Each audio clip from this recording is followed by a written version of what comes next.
Hello there, and welcome to Whispers to Sleep. My name is David, and I'm truly honored to be your guide tonight. Here we believe sleep is not just a routine. It's a gentle journey, a quiet return to peace every night. I craft stories with care, so your mind can rest and your body can soften all you need to do. Let go, take a slow deep breath in, and as you breathe out, allow the day to melt away. Close your eyes. Get cozy under the covers and let my voice lead you into calm, into comfort, into dreams. This is your time. Your memento, truly relax. Let's begin. The night is heavy, cloaked in the scent of salt and rain. You breathe it in slowly, as if the ocean itself has leaned closer to share its secrets. Each drop of rain against your skin is cool, but not biting. It carries a strange calm, like the quiet hush before a deep breath. Ahead of you, the Lilac Lighthouse stands, unwavering, its glow carving a gentle path through the storm. You move forward, your footsteps muffled by wet earth. The sea speaks in a language of waves one you cannot translate, but somehow understand. The foam curls and retreats, curling again as if repeating the same soft story. Above, the wind pulls at the clouds, bending them like ink brushed across a canvas. Even the storm has a rhythm if you listen closely enough. You pause for a moment and lift your gaze to the beacon. Its light arcs across the sky, not hurried but certain, like a heartbeat that has learned patience. It is more than a signal for ships. It is a promise. For centuries, lighthouses have stood this way. Towers of quiet defiance, rooted against waves that crash and winds that howl. You wonder if their strength is less about stone and steel, and more about a steady kind of faith. You step closer. The rain begins to change, softening, as if it knows you are nearing shelter. Each drop feels like a thread stitching you to this moment. You imagine the lighthouse keeper who must have once walked this same path. Perhaps he carried a lantern in one hand and an unwavering sense of purpose in the other.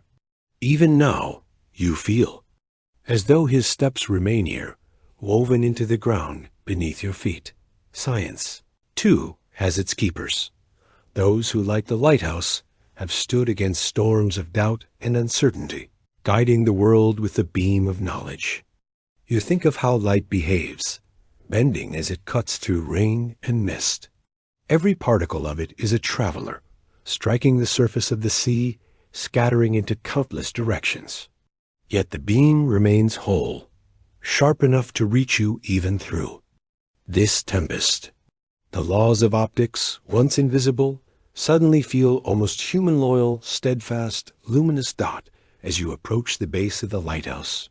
You feel the ground shift from soft, rain-soaked earth to the cold solidity of stone. The door is wooden, weathered by time but strong. You rest your hand upon it. The grain of the wood is rough, grounding. You imagine how many storms it has endured, how many nights like this it has met without fear. The thought is strangely comforting. If this door can endure, perhaps so can you. You push it open, and the sound of the wind fades.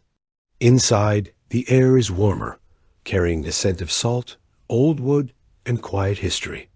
The walls hum faintly with the echoes of the storm. Outside, you run your fingers over their surface, tracing grooves worn smooth by years of use. Here, in this sanctuary, the chaos of the sea seems distant, softened by the hum of the lantern above. You climb the spiral staircase, your hand brushing the iron rail.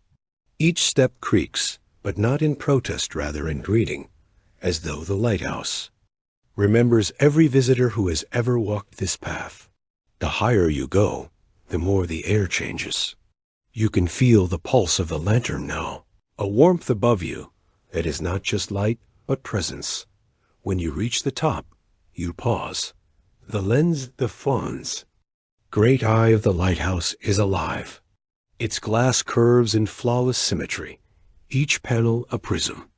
As it turns, it catches the storm's fury and reshapes it into something beautiful.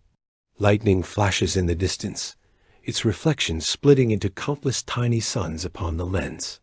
For a moment, the science of it, the way glass refracts. The way light bends feels indistinguishable from magic. You step closer. The lantern's hum is steady, low, almost like the sound of the ocean itself, translated into another form. You watch how the light stretches outward into the night, striking the rain, scattering and reassembling until it becomes a golden path laid across the sea. Somewhere out there, unseen ships may find their way because of this simple, ceaseless dance between light and water. But it is in this quiet place, standing beside the lens, that you begin to notice your own breath. Slow, even. Each inhale feels deeper than the last, each exhale heavier, as though the storm within you is settling. Outside, the wind shifts. You can hear it wrapping around the tower, not in anger, but in something closer to song. You press your palm lightly against the cool glass of the lantern room. Beyond it, the waves move like a living map, their crests rising and falling in long, deliberate motions. The rain no longer feels sharp. It has become a kind of curtain, softening the edges of the world. And in this softened world, even the storm feels less like chaos, and more like a pattern too vast for you to fully see. Science often speaks of patterns, air currents, wave frequencies, the way droplets of water gather and fall. But here, in the glow of the lighthouse, it feels different. It isn't a lecture or a textbook fact. It is the hum of something older, something that existed long before anyone had the words to name it. And somehow, it quiets you. You stay there, listening until you feel the weight of the world outside grow lighter. The sea does not stop moving. The storm does not vanish, but you find yourself no longer wishing it would. There is a kind of peace in letting the storm be what it is, while you stand here, anchored by the steady, unwavering light. You close your eyes, and the sound of rain blends with the low hum of the lantern. For a fleeting moment, you imagine that you could stay here forever, watching storms come and go, learning their language one tide at a time. And as the light sweeps once more across the sea, you wonder what other secrets wait within this storm, hidden in the places where only the patient dare to look. You sit in the quiet lantern room, the storm outside still fierce, but no longer threatening. The glass around you becomes a canvas for the rain, each droplet a fleeting brushstroke that catches the glow of the lighthouse's beam. You listen. The sound is soft yet endless, like 1,000 tiny clocks ticking in perfect harmony. The rain has its own rhythm. Some drops tap quickly, sharp and playful, while others slide down in long, slow trails, merging with their neighbors, until they vanish at the window's edge. You watch their paths, tracing the invisible map they leave behind.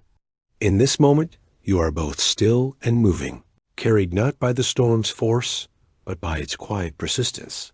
Your breath begins to follow the same rhythm. Inhale as the rain gathers. Exhale as it falls. The science of its simple gravity pulling each drop down feels almost secondary to the sensation it brings. A steadying of your pulse. A reminder that even in chaos, there are patterns. Raindrops are not just water. They are born high above, in clouds woven from vapor and wind. You imagine their journey molecules colliding, cooling, joining hands until they grow heavy enough to fall. And when they do, they write their stories against the glass, brief and beautiful. Each drop is proof of unseen work, the quiet collaboration of air and sky. You press your hand lightly against the cool pane. The glass vibrates faintly with the touch of the storm, as if it is breathing alongside you. You think of how glass itself is made sand-heated until it melts, then cooled into clarity. Even here, in this tranquil refuge, there is a reminder that transformation is born from heat, from pressure, from change. The storm outside grows wilder for a moment. Wind lashes against the lighthouse walls, and the rain strikes harder, a flurry of tiny impacts that should feel unsettling, but they don't. Instead, there's comfort in their constancy. Your mind drifts with them, following the invisible paths of droplets, as though they are threads weaving a lullaby across the sky. The sound shifts again, from a sharp patter to a soft hiss, as if the storm has grown tired and is exhaling. You? Close your eyes and hear it more clearly. The subtle variations, the pauses, the little silences between each wave of rainfall. It's like listening to music without instruments, a song the world has been playing long before anyone thought to. Give it a name. Science has a word for this too-white noise.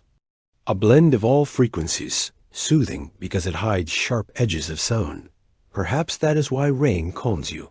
It smooths the world's rough edges, replacing them with a constant, gentle hum that your mind leans into like a pillow. Your thoughts wander. You imagine sailors out at sea, hearing this same rain as it strikes the deck of their ships, feeling the same reassurance in its steady touch. You think of animals in burrows, their small hearts slowing as they listen, finding comfort in the storm's distant voice. In that way, you are no different from them. You, too, are part of this quiet orchestra, cradled by its unending rhythm. Lightning flashes far off, and for a heartbeat, the droplets on the glass turn silver. They look like constellations scattered across a sky turned upside down. You wonder if perhaps, in another way, the rain is not falling at all, but rising, returning to the sea only to rise again. The water cycle is endless. Evaporation, condensation, rainfall, renewal. Even in the storm, there is no waste, only return.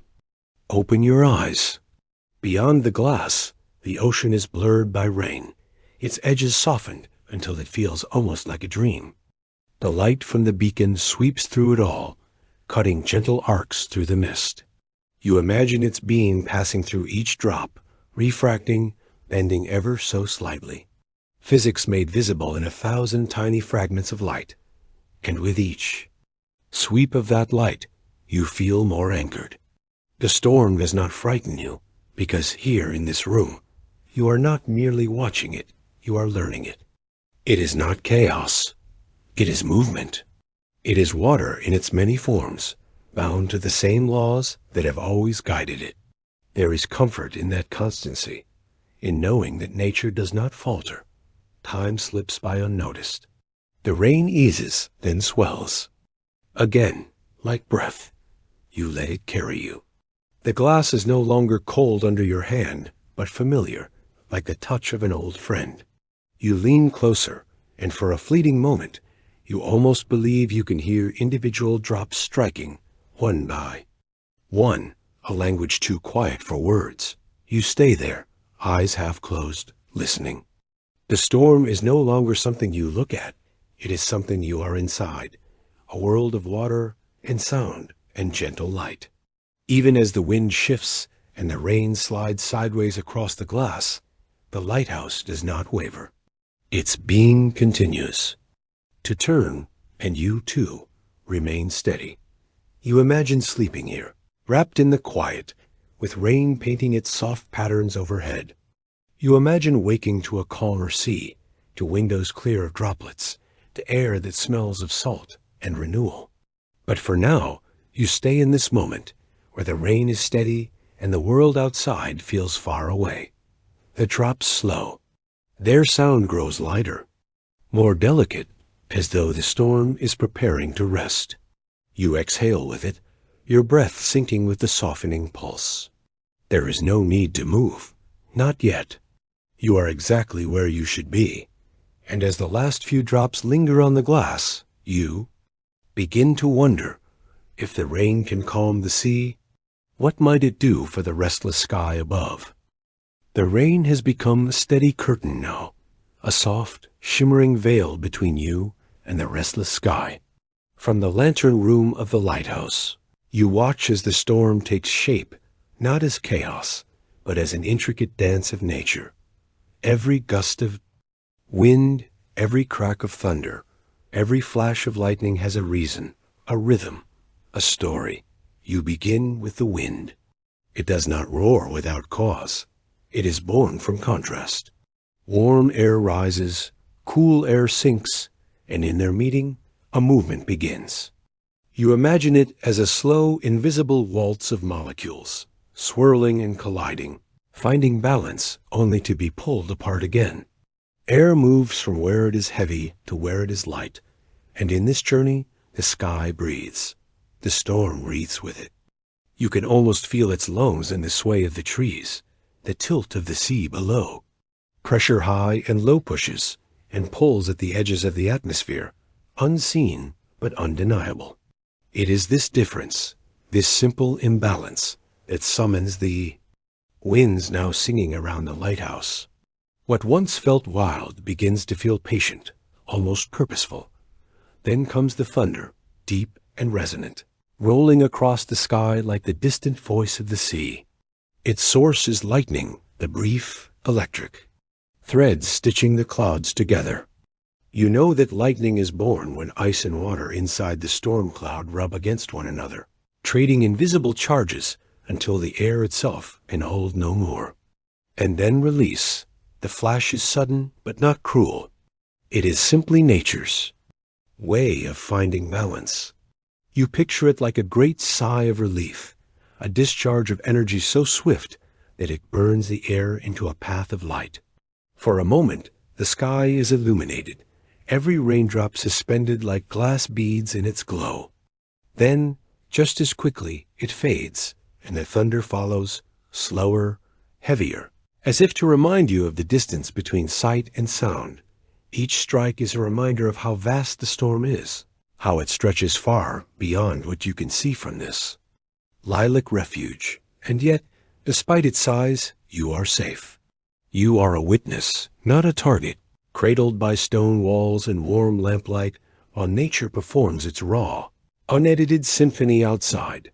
You think of the water, too, the ocean that feeds the clouds above. Every drop of rain striking the glass has been part of this cycle, perhaps for centuries. Once it lived in rivers, once in mist, once deep in the saltwater womb of the sea. And now it falls again, tracing the same path it always has, reshaping. The storm one drop at a time, Dot. As you watch, the storm begins to slow its tempo. The wind eases, and the rain shifts from a pounding rhythm to a softer, steadier patter. You imagine the air above cooling, pressure settling like a quilt laid gently over the earth. Storms, after all, do not rage forever. They are born from imbalance, and balance is always waiting to return. The science is comforting. It tells you that nothing here is random, that even the sharpest lightning and the loudest thunder are simply nature's way of finding peace again. You feel a quiet kinship with it, as though your own restless thoughts mirror the storm's rise and fall. And like the storm, you, too, will settle. Your gaze lingers on the horizon. There is something humbling in knowing that the same winds you hear against the glass are part of a vast, interconnected web. Air flows from one continent to another, carrying warmth and rain, dust and salt, even the faint traces of unseen life. The storm that hums outside your lighthouse is not only yours. It belongs to the world. A flash of lightning illuminates the clouds once more, and you see their great billowing forms in the distance. They look less like threats now, and more like colossal sculptures, shaped by physics and time. Inside those clouds, countless droplets rise and fall in endless loops, each one bound to the same laws that guide the tides and the pull of the stars. You close your eyes and listen again to the rain, the wind, the rolling hum of thunder. It no longer sounds like a warning. It sounds like a story being told in a language older than words, a language you are only just beginning to understand. Dot, in this moment, you are not merely observing the storm. You are part of it, stitched into its fabric by the same air that moves through its clouds and fills your lungs. The science of storms is not cold or distant. It is intimate, like learning the quiet heartbeat of the world itself. The wind softens again. The lightning grows rare, and each rumble of thunder sounds farther away, retreating like footsteps fading down a long, echoing hall. You breathe with it, steady and slow, your thoughts drifting with the passing weather. The storm, once wild and commanding, has become something else entirely, a teacher, patient and eternal, leaving you with a single, unspoken lesson. Even the fiercest tempests pass. Your eyes remain on the horizon, where the clouds slowly part, revealing the faintest thread of starlight above the sea. It is not morning yet, but there is a quiet promise there, a soft shimmer in the distance. And as you watch, you wonder, when the storm fades, what secrets will the stars have to share? The spiral staircase winds upward like a coiled ribbon of iron, each step ringing softly beneath your feet. The air grows thinner, cooler, and faintly tinged with the scent of salt carried in from the restless sea.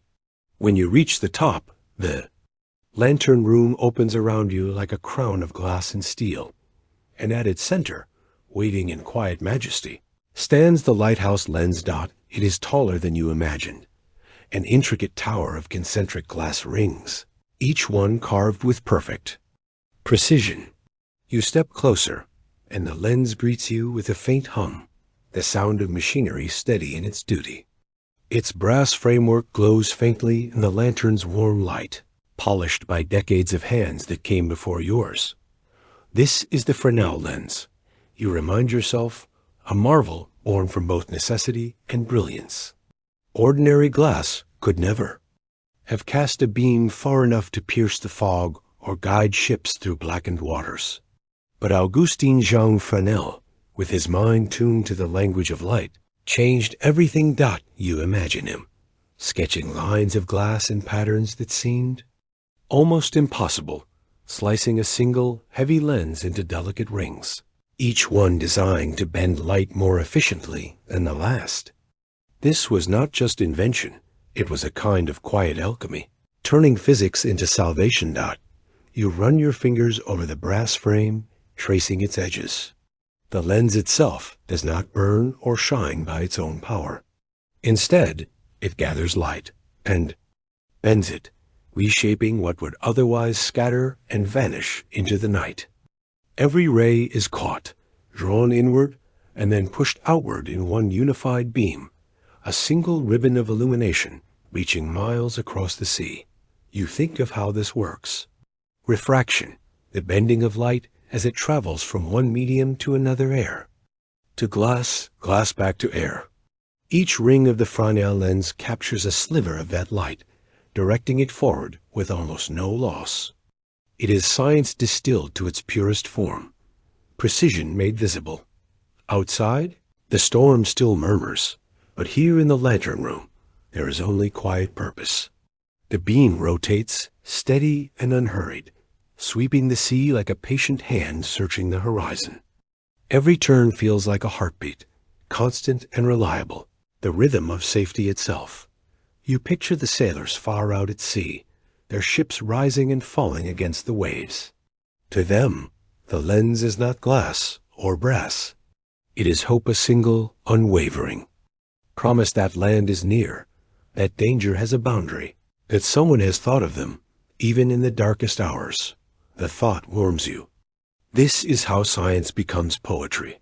You realize, not by stripping away its precision, but by revealing its quiet humanity.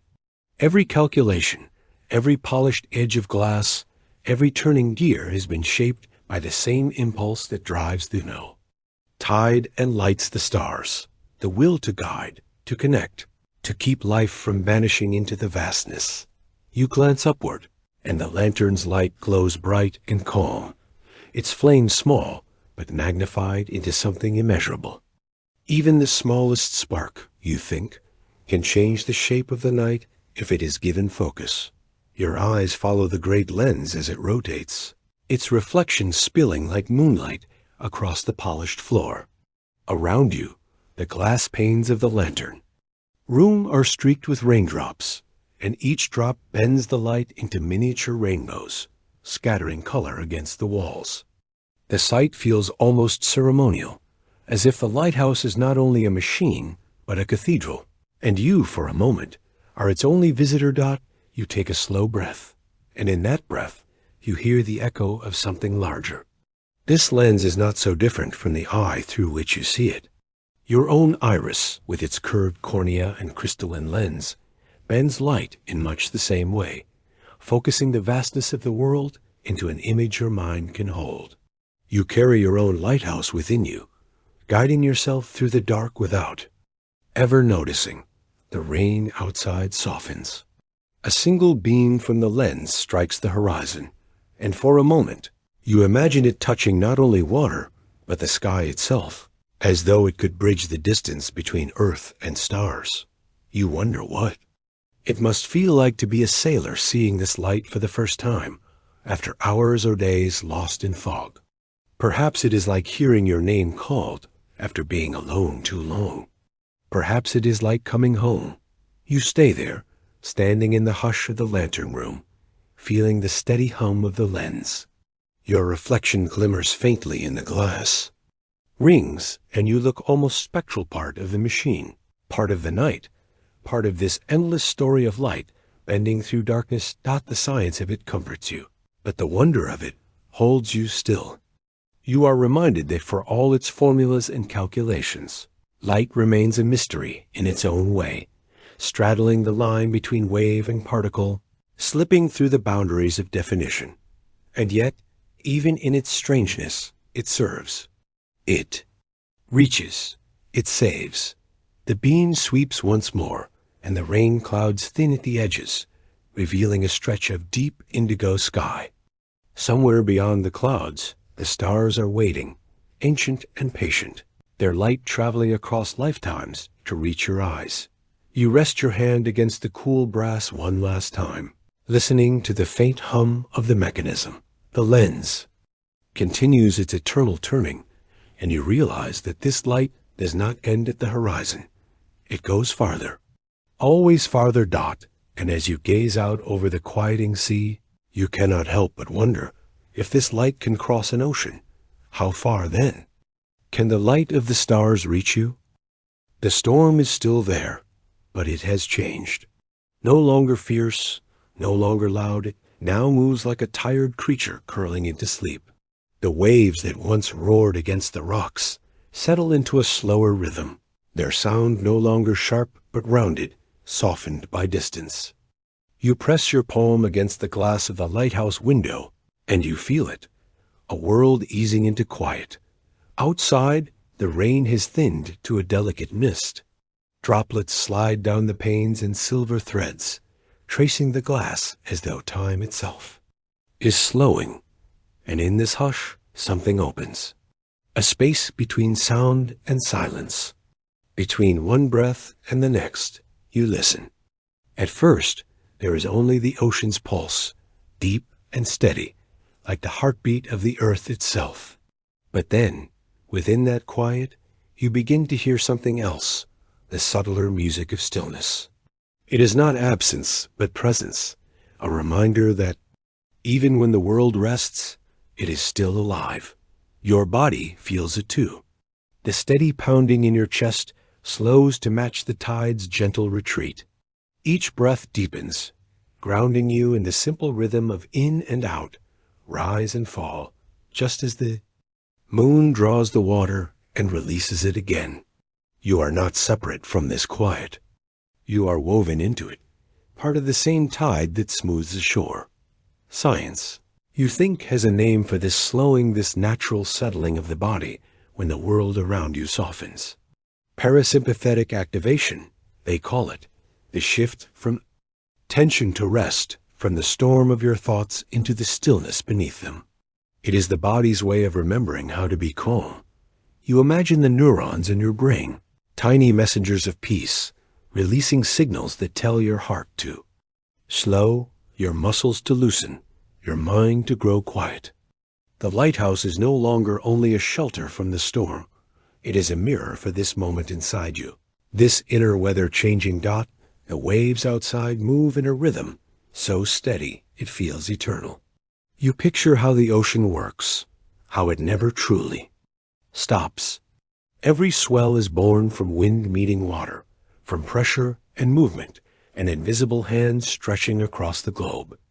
But even here, in this single quiet cove, you feel the truth of it. The world breathes in waves. You take another breath with it. Somewhere far away, you imagine the wind still stirring the surface, but here it is all calm. And you think of how balance in nature is never permanent. It is a conversation. Storm and stillness, movement and rest, noise and silence. Each one gives meaning to the other. You close your eyes and lean against the glass. The faint hum of the lighthouse mechanism carries through the floor beneath your feet, steady as a clock, steady as the earth turning under the sea. You could almost drift off now, not into sleep quite yet, but into something softer, a state where thought moves like water, slow and smooth. You remember how scientists study waves, not only in the ocean, but in the mind. Brain waves, they call them tiny electrical pulses flowing across your neurons. In wakefulness, they run fast, sharp as wind. But now, as you stand in this hush, you imagine those waves slowing too, shifting into the gentle roll of alpha rhythms. And then, if you stay long enough in this calm, perhaps even theta the dreamy, twilight state where waking and sleeping meet, you smile faintly. Your mind is not so different from the sea. Both are made of tides. Both know how to rest after the storm. The mist outside grows thinner still, and through the pale veil of it, you see the horizon again. The clouds are parting. Faint streaks of starlight peer through the gaps, their glow soft, almost shy. You are reminded of something simple but vast. That calm is not the absence of motion, but the quiet joining of it all. The sea, the sky, the breath, and the mind flowing together. You stay there for a long moment, your hand against the glass, your reflection faint and ghost-like in the dim light of the lantern room. Each drop of water on the window catches a sliver of starlight, and for an instant, it feels as if the universe itself has gathered into 1,000 tiny sparks in front of you. A thought settles over you gently. Even the storm must rest. Even the ocean, relentless as it is, must smooth itself out. And in its pause, it leaves space for everything else, for light, for silence, for the slow turning of the earth beneath your feet. You draw a deeper breath, your lungs filling with the cool, salt-tinged air that seeps through the cracks of the lighthouse walls. The sound of the waves below has become a lullaby now, one without beginning or end, a song written by water and gravity and time itself. Your eyelids grow heavy, and still you do not move away from the glass. You want to stay here, in this pause, in this quiet stretch of the world where nothing is demanded of you except to be Dot, and as you gaze out over the calm between waves, you wonder if stillness can be this deep. What might you find waiting in the space between the stars? The clouds are still heavy above the lighthouse, their edges softened by the fading storm. Yet you know, without needing to see, that the stars remain. They are patient, scattered across the universe, burning in silence. Even when hidden, their light travels endlessly, touching the earth, touching you. You rest your forehead against the cool glass, gazing at the faint traces of movement in the sky. The clouds drift slowly, as though tired from the storm's long work. Somewhere above, beyond the shifting gray, stars are keeping their quiet vigil. You imagine them, glowing not for an audience, but because that is what they have always done, what they will always do. There is comfort in that dot your breath. Fogs the glass as you think of how far away they are. The closest star, besides the sun, is over 4 light years distant. That means the glow you would see, if the clouds were gone, is an echo from the past. light that has been traveling across the dark ocean of space since before this moment ever existed. You picture it, a single photon leaving its star, slipping past planets and dust clouds, crossing distances so vast the mind almost refuses to grasp them. And yet, here it comes, through the empty night, until it finds your eyes, even hidden by clouds. The thought is enough. Your hand traces a circle on the window, following an invisible map of constellations. You remember their names, whispered, like old stories. Orion with his belt of 3 bright stars, Cassiopeia in her tilted throne, the steadfast North Star guiding wanderers home. These patterns are not painted in the clouds tonight, but you carry them inside you, as certain as the tide. It is strange, isn't it, to think that every star is a sun. Some are larger than you can imagine, giants burning with furious blue heat, others cooler, red, and steady. And then there are the small, quiet ones, the ones that burn slowly, living long, unhurried lives. They do not fight the dark. They simply exist within it. And you wonder, perhaps you are not so different. Your body, after all, is made of the same matter as those stars. Science says it plainly. The calcium in your bones, the iron in your blood, the oxygen in your lungs, they were all born in the hearts of ancient stars, billions of years ago.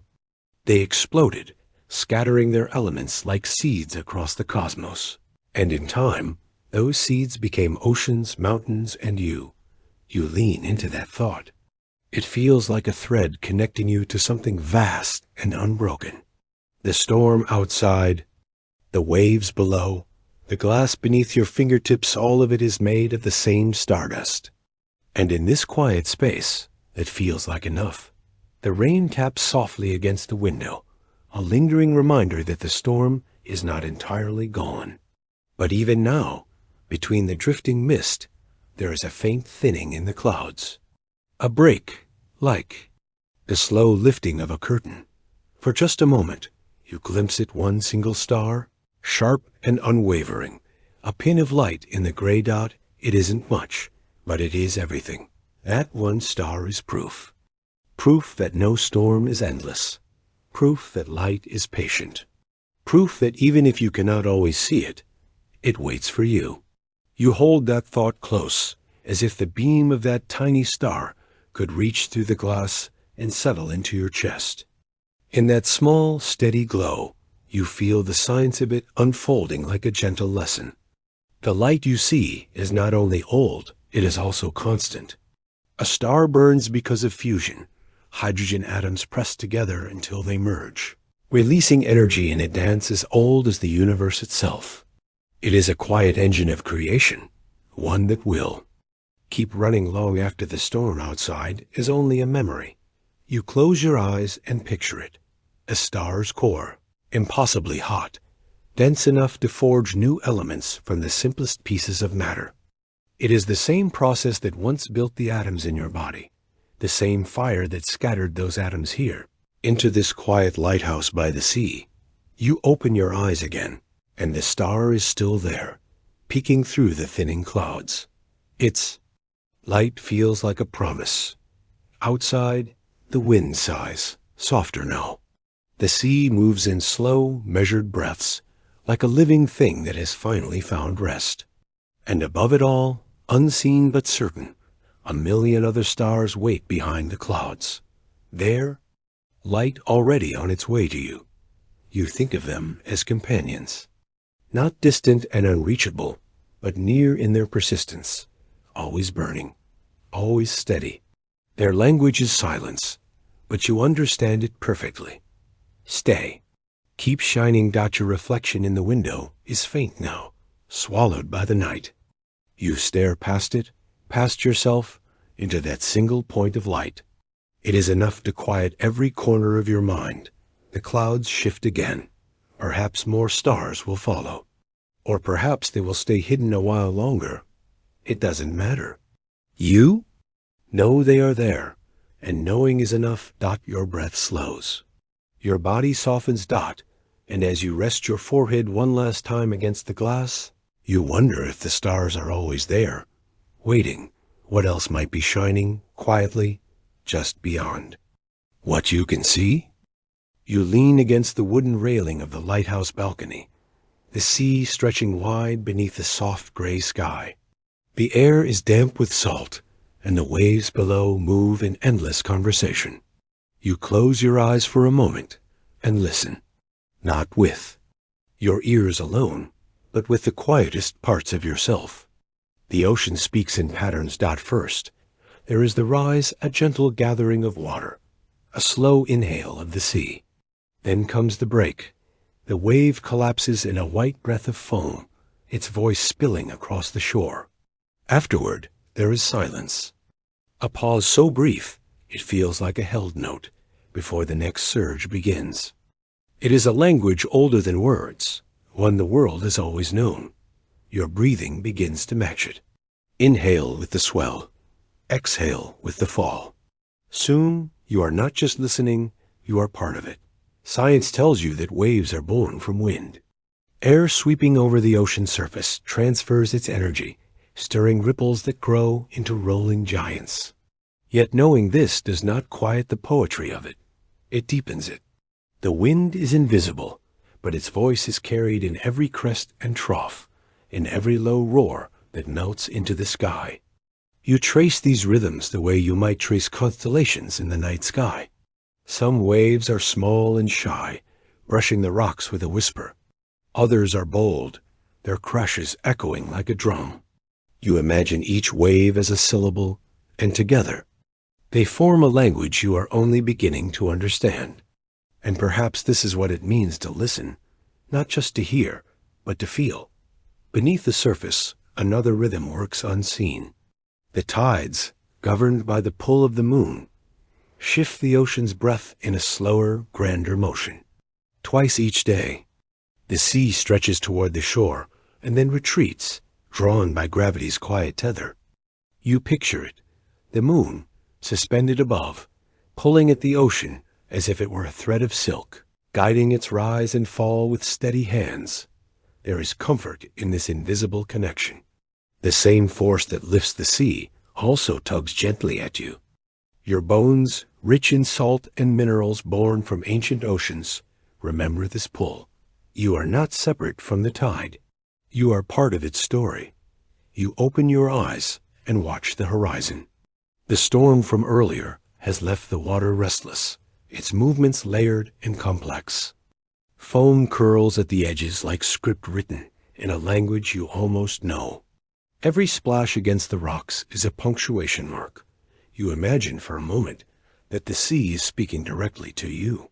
Not in sentences, not in words, but in meaning. Its message is steady, patient. I am old, I am endless. And still, I am gentle enough to cradle your quiet heart. Science, too, has its translation for this. Oceanographers map the sound of waves, measuring frequency and amplitude, tracing how energy travels across the water's surface. They see the sea in graphs and data, but even their findings read like music, a pattern of peaks and troughs, a symphony of movement. You wonder if perhaps that is why the ocean soothes you. Somewhere deep in your mind, your brain recognizes the math of it, the harmony hidden inside what seems like chaos. The wind changes slightly, shifting the pitch of the waves. Some crash louder, others hum softly, as if the sea has lowered its voice to a whisper meant only for you. You lean closer to the railing and breathe in the salt-heavy air. Every breath feels slower, every thought softer, as if the ocean is teaching you not just its language, but its patience. And you realize this is not just sound. It is memory. Each wave has traveled across miles of open water, carrying pieces of distant storms and faraway winds. Some may have been born under a sky you will never see, from winds that danced past islands you will never visit. Yet here they are, arriving at your feet, translating the vastness of the world into the quiet rhythm of this single shore. The sea is both infinite and intimate. It speaks in vast echoes and small murmurs, and somehow both are for you.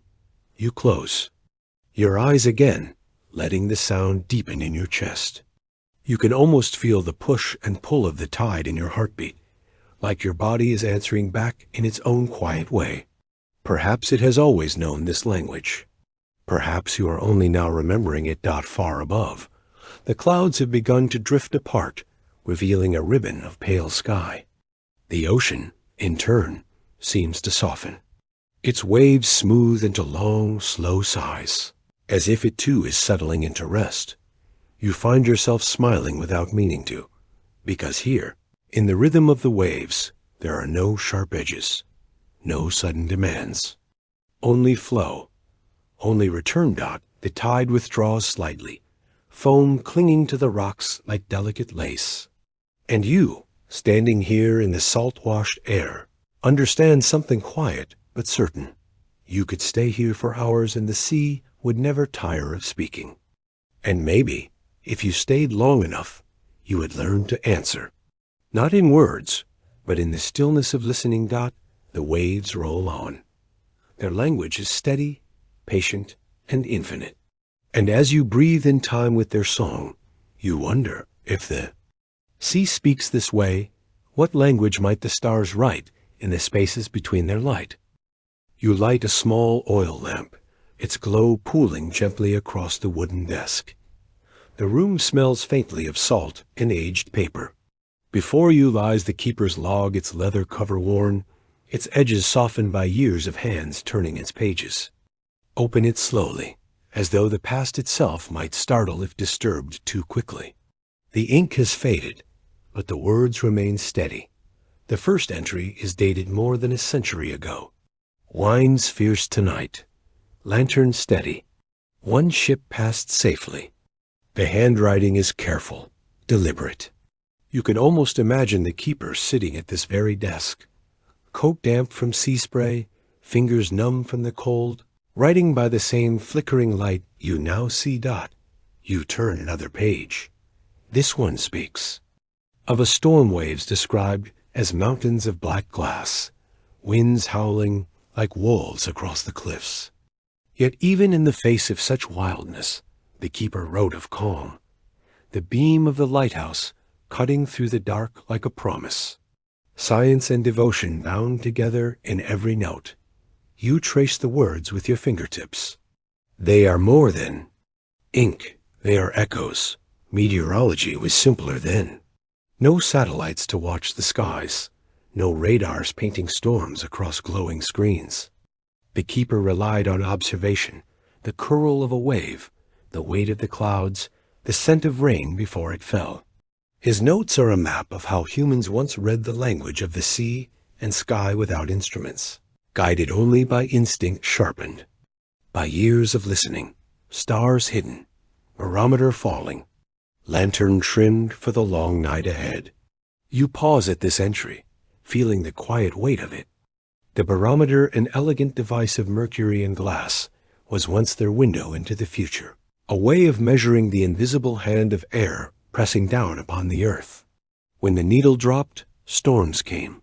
When it rose, calm followed. You picture it now, resting near this very desk. A simple tool, but in the hands of the keeper, it was as vital as the great lens above. Outside, the ocean murmurs against the rocks, as though in agreement. You keep reading, and the journal begins to change. Between the notes on weather and ships, there are softer entries, quiet fragments of a life lived in solitude. Saw a pod of whales this morning. Their breath rose like clouds on the horizon. Reminded me of home. Fixed the lantern gears today. Worn, but steady like me. Storm past. Dawn clear. Sea calm as glass. I almost feel forgiven. These words feel different. Less like records, more like confessions whispered into the margins of time. You realize the lighthouse was not just a machine of light and glass, it was a companion. Its beam swept across the sea, but it also swept across the soul of the one who kept it alive. You glance at the window. The lantern above still burns, its great Fresnel lens turning in perfect rhythm. Generations have tended to it, hands passing the duty forward like a flame that never dies. And in this moment, you are part of that unbroken line. The journal continues. You read of tides described with reverence, of constellations mapped by. A man who measured time not by clocks, but by the rising and falling of Orion's belt. You read of storms survived not through fear, but through understanding, by trusting that the laws of physics, of wind and water, are as constant as the stars themselves. The science is quiet here. It hides inside the poetry.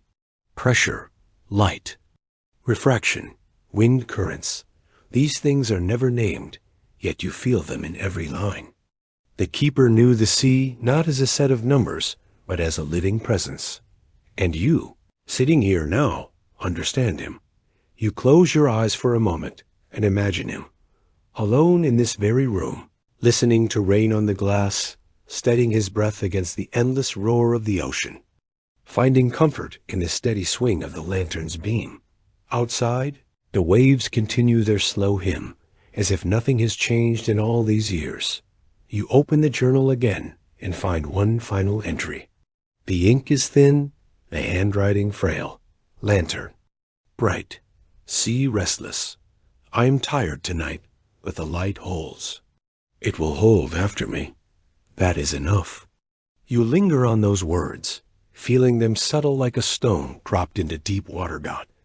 This is what the lighthouse has always been, not just a tower of stone and light, but a promise, a reminder that even in the blackest night, there will always be something that keeps shining. You close the journal gently. The lamp flickers, its glow catching on the brass instruments around the room, on the window where rain once again begins to tap like small fingertips. You rest your hand on the desk, feeling the grain of the wood, worn smooth by countless keepers before you. For a moment, you almost believe you can feel their presence here, to each one, a quiet echo in the rhythm of this place, in the turning of the lens, in the endless watching of the sea. And as the waves outside strike the rocks in their eternal conversation, you realize something. This log, this desk, this room, they are not just relics. They are part of the language of the sea and sky, another chapter in a story that has no ending. You take a breath, deep and slow, and look toward the lantern above, still burning, still guiding. And in that steady light, you wonder if the sea and the sky can hold such memory. What dreams might wait in the quiet space between them? The night has been long, but gentle. Now, at the horizon, a faint light begins to bloom. You stand by the window, the air cool with the scent of salt and rain, and watch as the sea wears its first veil of morning. Mist rolls low across the water, soft and weightless, as if the world itself is exhaling after holding its breath all night. You can barely see where the sky ends and the ocean begins. They meet in quiet surrender, blending into one endless shade of silver blue. And then, there, it is a single thread of pink. It does not rush. It does not demand. It simply arrives, spilling slowly across the horizon, painting the clouds in delicate strokes. Light behaves this way because of scattering tiny particles in the air, bending it, separating it into color. The same laws of physics that make sunsets burn in firelight now give this early sky its tender rose and gold. You let your gaze follow the way the colors spread, each one moving like the tide measured, patient, inevitable. The lighthouse behind you is still aglow, its beam reaching out across the mist. For hours it has been a guardian, steady and unwavering. Now, with dawn arriving, it is no longer needed. Yet it continues to turn, slower now, as if unwilling to let go of the night entirely. You imagine the keeper from long ago standing here too, lantern in hand, watching this same transition. He would have known that light bends differently at this hour, how cooler hues give way to warmer ones as the sun rises higher and the atmosphere shifts. But he wouldn't have spoken of Rayleigh scattering or wavelengths. He would have simply called it beautiful and been right. The sea seemed softer in this pale morning glow. The waves no longer crash but glide, their surfaces shining like polished glass where the sunlight begins to touch them. You listen, and the sound has changed. No longer the deep booming voice of storm and night, but a whisper, like the ocean is speaking only to itself. You take a slow breath, matching it to the rhythm of the waves. Mist still lingers, coiling over the surface of the water. You know why it forms. The warm air from the storm meets the cooler surface of the sea, and vapor condenses, weaving this drifting tapestry. But knowing the reason does not steal its wonder. If anything, it deepens it. Every wisp is a visible thread in the great pattern of the atmosphere, a reminder that even the smallest shifts in temperature can paint the world anew. The sun rises higher now. Its light glimmers against the mist, turning it from gray to gold. You watch as the lighthouse finally dims, its work done for the night. The glass of its great lens catches the dawn, scattering it into shards of brightness that dance along thee. Walls dot you wonder how many mornings this tower has seen. Hundreds? Thousands? Each one slightly different, each one the same. A ritual of light and air, repeated until it feels almost eternal. You run your fingers along the window frame, the wood, smooth from years of salt air. For a moment, you imagine that you can feel the memory of every dawn it has witnessed, pressed deep into its grain. The world outside stirs. A gull cries somewhere far off, its voice clear and sharp in the thinning mist. The tide pulls back slightly, revealing the dark line of the rocks below, slick with water and glistening like hidden jewels. The day is beginning, but it begins slowly, as if it too has learned the rhythm of the sea, and you remain still, watching. The silence of morning is quiet. As the sun climbs, its angle changes the thickness of the atmosphere the light must pass through, washing away the softness of dawn. Soon the sharp blue of day will arrive, scattering away the last traces of mist. But not yet. Now is the in-between a liminal hour, where the world feels half-dreamed. Half-dash real dot your thoughts drift, like the clouds above the horizon, toward the mysteries of time. How many times has the earth turned beneath this sun, each rotation bringing day from night, night from day? And yet each morning feels like a first. You breathe in, the air tasting faintly of salt and memory, and close your eyes for a moment. The hum of the lighthouse lens above you is softer now, but steady, like a heartbeat that never truly rests. The mist thins even more, revealing a stretch of sea so calm it looks as if it has been polished. The sun glances across it, and for a fleeting instant, you feel as though you are standing at the edge of two worlds, one waking, one still asleep. And in this suspended space between night and day, between dream and reason, you realize something simple. Dawn is not just the start of a new day. It is proof that every storm, no matter how fierce, eventually gives way to light. You stay there until the sun clears the horizon entirely, scattering warmth across the stones, across the sea, across the silent lantern room. And in that golden hush, with the waves breathing below and the sky stretching endlessly above, a thought drifts through you soft, unhurried, like the tide itself. If light can return so faithfully each morning, what other quiet wonders might be waiting in the deep, endless blue of the day to come? The room is quiet now, save for the distant hum of the lantern above. Its steady turning feels like the heartbeat of the lighthouse, unhurried and eternal. You stand at the window once more, gazing at the beam as it arcs across the horizon. It moves with a calm certainty, slicing through the darkness in perfect rhythm. Outside, the world is wrapped in shadow, but the light is patient. It does not falter. It does not rush. It simply keeps its promise, sweeping over restless waves, reaching out to ships you cannot see. Each pulse is a reassurance, a reminder that even in the vast loneliness of night, something is watching. Something is constant. You breathe deeply, the air cool with salt and memory.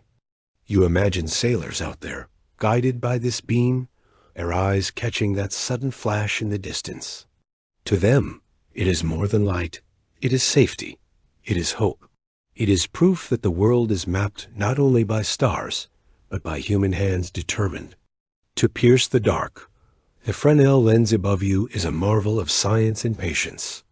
Its concentric rings bend and magnify light in ways almost magical, though you know it is not magic at all. It is geometry, physics, and glass meticulously shaped to take a single flame and give it the power of many suns. The math behind it is precise, but what you feel as you watch, it is something softer, something that belongs more to the language of dreams than of numbers. The beam sweeps again, unwavering.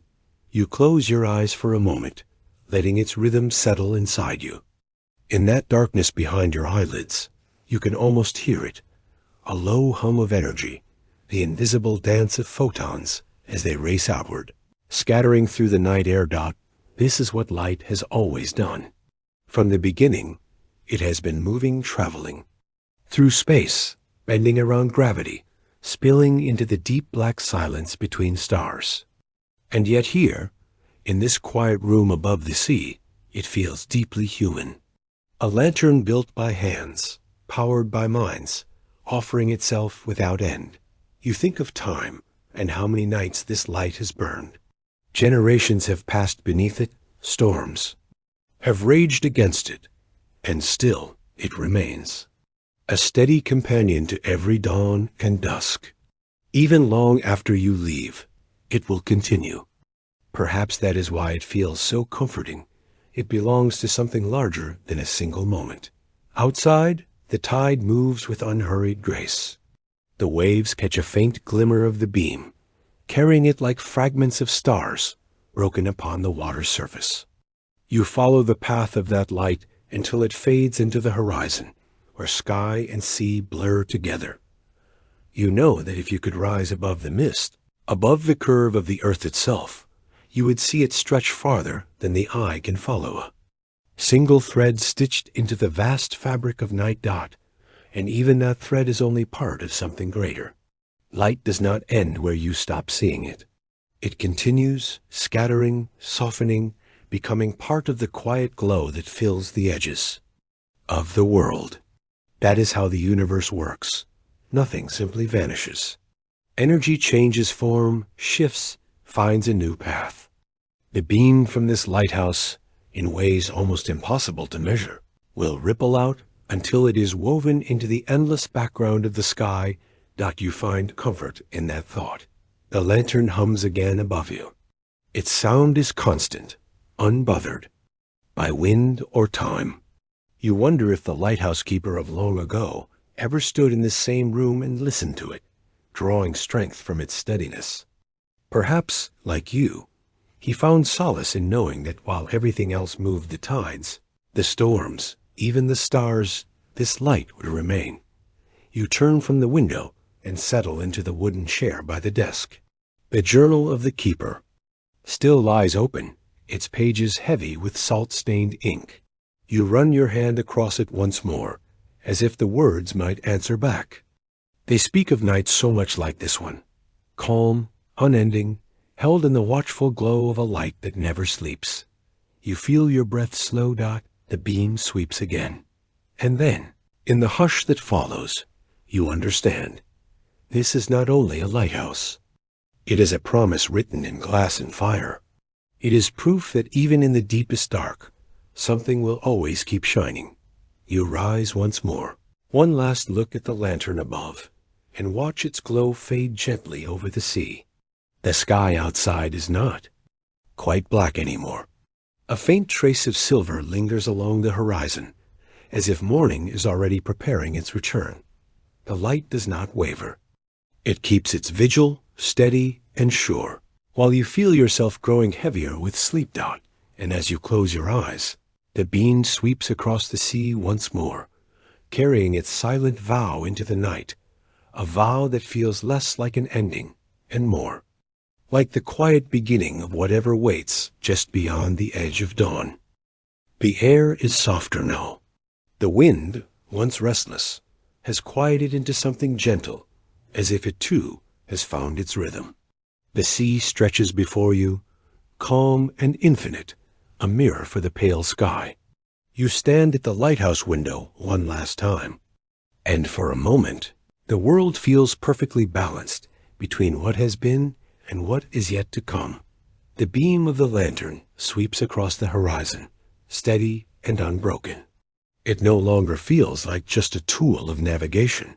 It has become a companion, a quiet reminder that there is always something constant, even when everything else shifts like sand beneath the tide. You trace its path with your eyes until it disappears into the mist, then returns again, unwavering dot as you breathe in the salt heavy air. You remember each chapter of this night, the language of the waves, the stars hidden behind clouds, quiet of the storms passing, and the patient hum of the lantern lens above. Every piece of it has carried you here, to this still moment. The science of it, the light, the tides, the turning earth, has folded into something more than fact. It has become a kind of poetry. You think of the way the ocean speaks without words, its currents like sentences written in water. You think of the stars, how their light is nothing more than history arriving late, proof that even what is distant can still touch you. You think of the keeper's log, its inked lines stretching backward in time, linking you to lives that once stood where you stand now. All of it feels connected. And so do you. The light above, you hum softly, and you realize it is not only guiding ships, it is teaching you how to see, how to understand that the world is built from quiet certainties, gravity that binds, tides that return, light that travels farther than the mind can follow.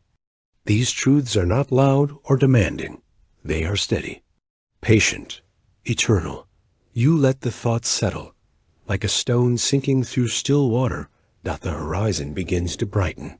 Slowly, the sky shifts from deep blue to the fragile blush of dawn. The lighthouse beam, once the brightest thing in the night, now looks softer, folding back into the growing light of day. Yet it does not vanish. It simply changes its place in the world, just as stars hide in daylight, waiting to be seen again. And in that, there is comfort. Nothing is ever truly gone. The waves will rise and fall. The stars will return. The beam will sweep again tonight, just as it has for generations. You feel the quiet weight of this truth in your chest. The journey you've taken is not marked by distance, but by depth.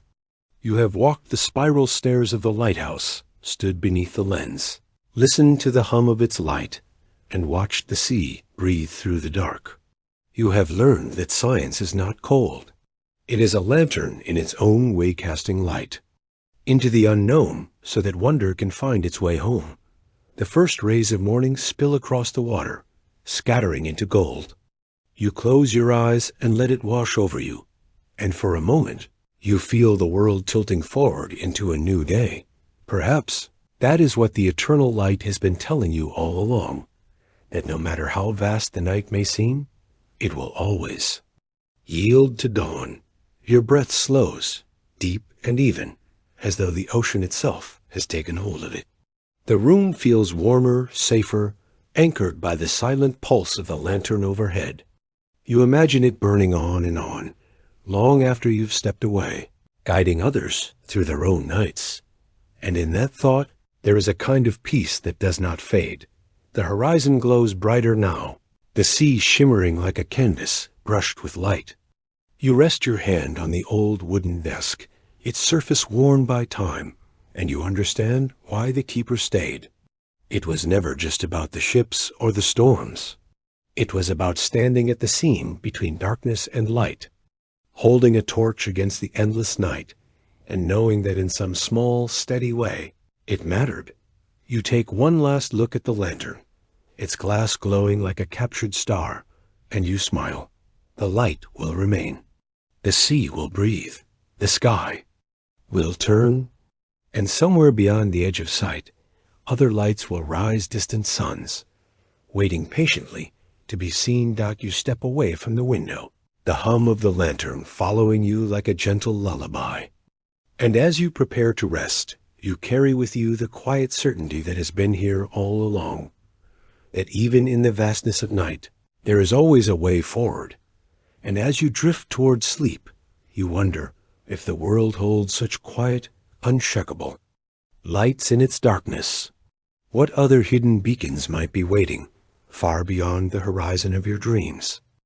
And now, as our story gently fades, I want to thank you from the bottom of my heart for spending this moment with me. Your presence here means the world, and your support helps me create even more peaceful journeys. Just for you. If this helped you rest, please consider liking, subscribing, or simply coming back tomorrow night. Until then, stay cozy, stay kind, and may your dreams tonight be soft, serene, and full of wonder. Good night, my friend. With warmth, David.